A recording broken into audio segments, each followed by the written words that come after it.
celebrate a victory over the Trans Mountain Pipeline, a federal court struck down approval to build the expansion. Finance Minister Bill Morneau blames the decision on the previous Conservative government. Our government inherited a flawed environmental review process, and we made efforts to improve it. We're going to review today's decision to ensure that we're meeting high standards when it comes to both protecting the environment and meeting our obligations to consult with Indigenous peoples.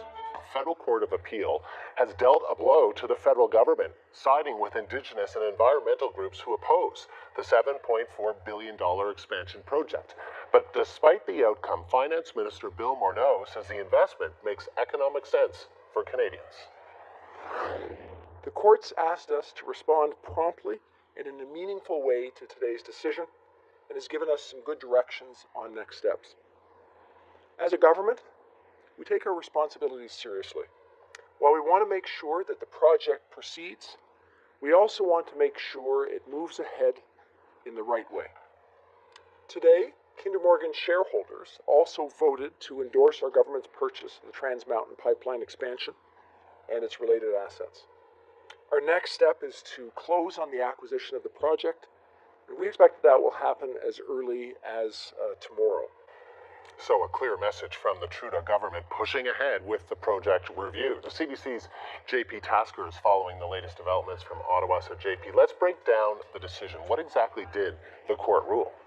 Yeah, Andrew, I can't emphasize enough just how much of a stunning development this really is. It is a nightmare scenario for the Liberal government as it now owns this pipeline. But let's walk through exactly what the Federal Court of Appeal said today.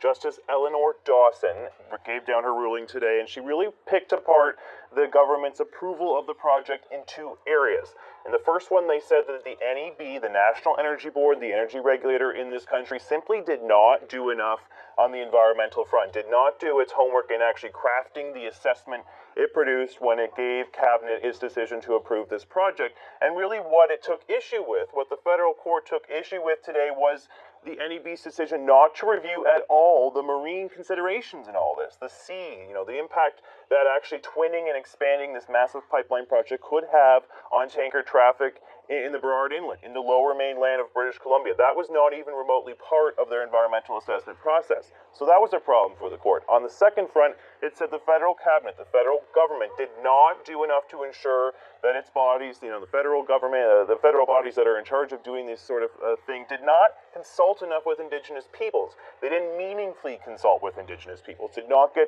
their perspective, or didn't necessarily do enough to see if they had been accommodated when this pipeline project was going through their traditional territory. Of course, they were worried about the impact on marine safety as well, because their communities are on the coast and they depend on the southern resident killer whale population that are in those waters. So essentially, the justice saying today there are a lot of problems here. You got to go back to the drawing board. Let's get some things done before this project actually moves ahead, if of course it moves ahead at all. Yeah, because does this ruling spell perhaps the beginning of the end for this expansion project? It's hard to say, Andrew, because we don't know how long this whole process is going to take. As I said, they have to go back to the drawing board. Will it be months? Will it be years worth of consultation that are required to satisfy the court and its ruling today? We don't actually have answers to those right now, though. Speaking to experts, they say it might be possible that the federal government could wrap up this new consultation process fairly quickly. They might be able to put a timeline on it, for that it's done in a matter of months.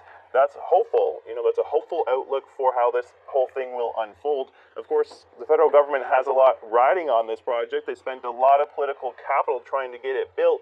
They're also the owner of the pipeline now. They spent $4.5 billion, so they're going to want to see this pipeline project through, or else we're on the hook for quite a bit of money, and we don't really know if that's something they're willing to do, if they're willing to step away from this project now because of all the money they've invested in the project. Yeah, so far the finance minister is saying, no, we're buying this, and we're going to buy this as soon as tomorrow. What kind of reaction are we seeing so far? Yeah, we're hearing from people all across the country, especially people in the oil patch, obviously very worried about what this means for the oil sands. We're hearing from Indigenous leaders in British Columbia who are overjoyed with this. If it's a nightmare for the Liberal government, it's a dream come true for Indigenous leaders in BC who've been fighting against this project for years. We also heard earlier today from Green Party leader Elizabeth May. Take a look. I believe that the Trudeau cabinet should revisit this try to get out of the $4.5 billion purchase of a 65-year-old leaky pipeline and call it quits on a project that should never go ahead. So Finance Minister Bill Morneau saying that they will review the decision today, but they are not going to call it quits, at least not at this point, Andrew. All right, JP, thank you. The CBC's JP Tasker in Ottawa. We are also hearing from Kinder Morgan Canada on the court ruling. It says, we are reviewing the decision with the Government of Canada and are taking the appropriate time to assess next steps. They go on to say, we remain committed to building this project in consideration of communities and the environment with meaningful consultation with Indigenous peoples and for the benefit of Canadians. Trans Mountain is currently taking measures to suspend construction. The ruling from the Federal Court of Appeal is welcome news for some in British Columbia. Many First Nations communities, environmentalists, and politicians have been lobbying against the pipeline expansion. And the CBC's Renee Filipponi has their reaction today. To say the mood, I would call it ecstatic. People are elated. They're saying this is momentous. From the Indigenous community specifically, we heard from members of the Squamish and Tsleil-Waututh First Nation who are behind this appeal this morning. And what they're basically saying is this supports what they've been saying all along, that there was never enough consultation specifically for their nations when it came to the impact that tanker traffic could have on their communities and their survival.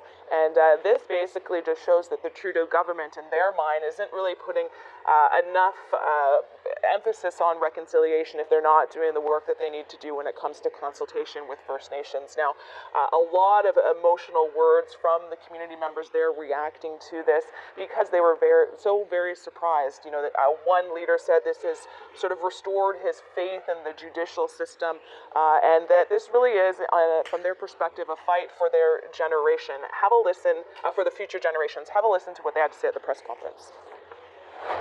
It's a proud moment for us as Indigenous people across the country, across the land.